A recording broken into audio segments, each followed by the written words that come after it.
Welcome to the Rivalry Rant, the show where we discuss everything that's happening in the world of Dota and have some fun with it in the process. Today we're going to take a look at the ongoing roster chaos, the upcoming DPC qualifiers, and the amusing events of Midas Mode.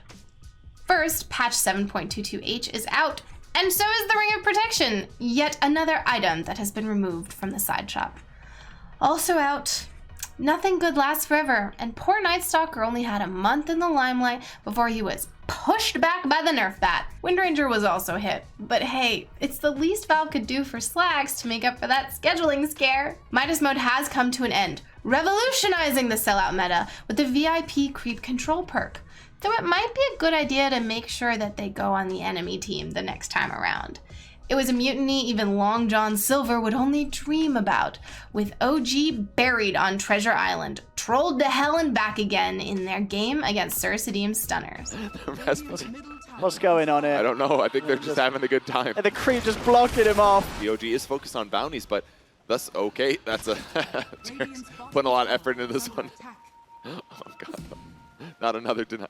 Oh my god.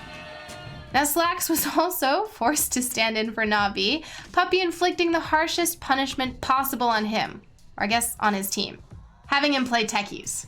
It went about as well as you would expect.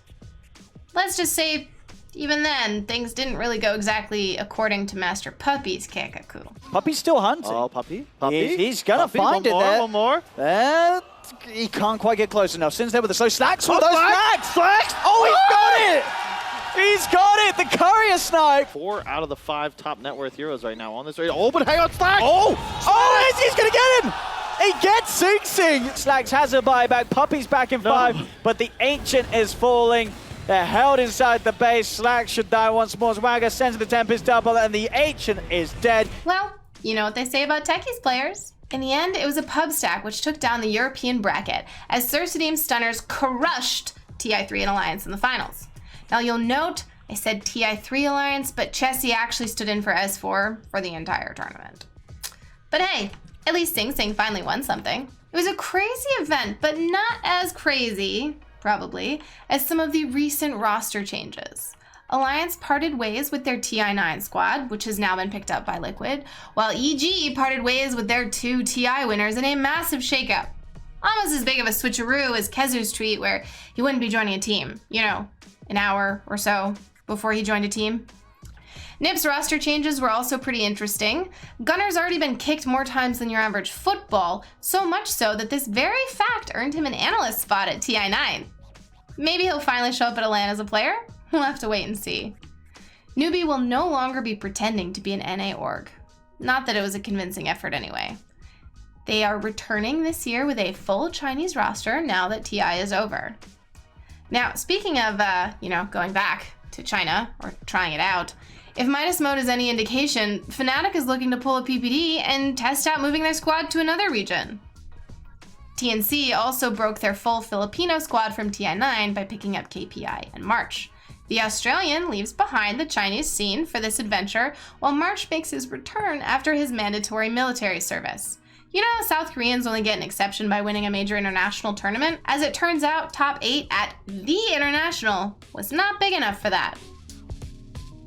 In a last-minute move, Resolution left JStorm for VP, shortly after JStorm had announced their roster with Resolution. He's been dodging CIS teams left and right for 3 years, so this one should be an interesting one to watch. Also interesting, Geek Fam in Southeast Asia. Keep your eyes on them. They might be impressive, as long as Cuckoo can manage to keep his mouth shut and not get banned. The rest of the teams better get their ducks in a row quickly, because the first big events are almost upon us. There's of course the first pair of DPC events, but we've also got some other notable ones coming up as well.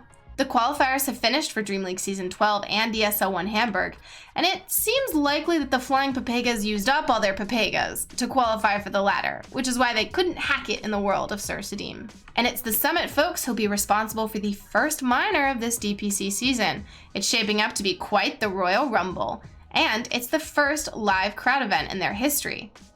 They'll also be handling the qualifiers for both the major and the minor combined, which will be starting tomorrow and run until October 10th, with the major taking the top teams from the qualifier and the remaining ones fighting it out to head to the court of the summit. Now this means that we do know the invites and qualifier distributions for the Chengdu major, which is kind of a mess.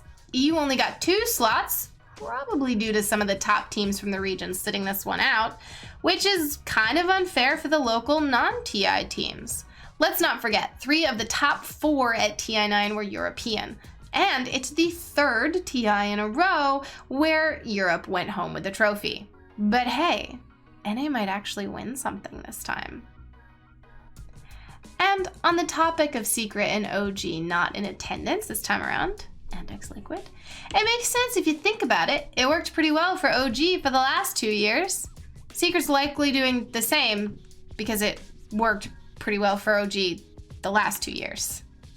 They've also announced they won't be making any roster changes, ready to crush the DPC and choke at TI10. Well, at least EG decided to shake things up. Now we've also got to talk about our 15 minutes of fame in the mainstream media. Seb made the front page of a French newspaper called 20 Minutes in an interview where he talks about what it's like to be a world champion.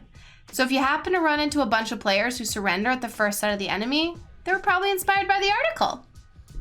We only have to wait a little while longer for some actual top tier gameplay. If you don't mind missing out on some of the world's best teams, of course. Can the X-Alliance squad win back-to-back summit events? Will another team announce that they'll just take a break for God knows how long? Can the Moonduck guys actually catch a break? That's next time on the Rivalry Rant. Oh, shit. Enigma. Enigma doesn't have legs. What the hell? I don't know. You play that hero. Look at the color.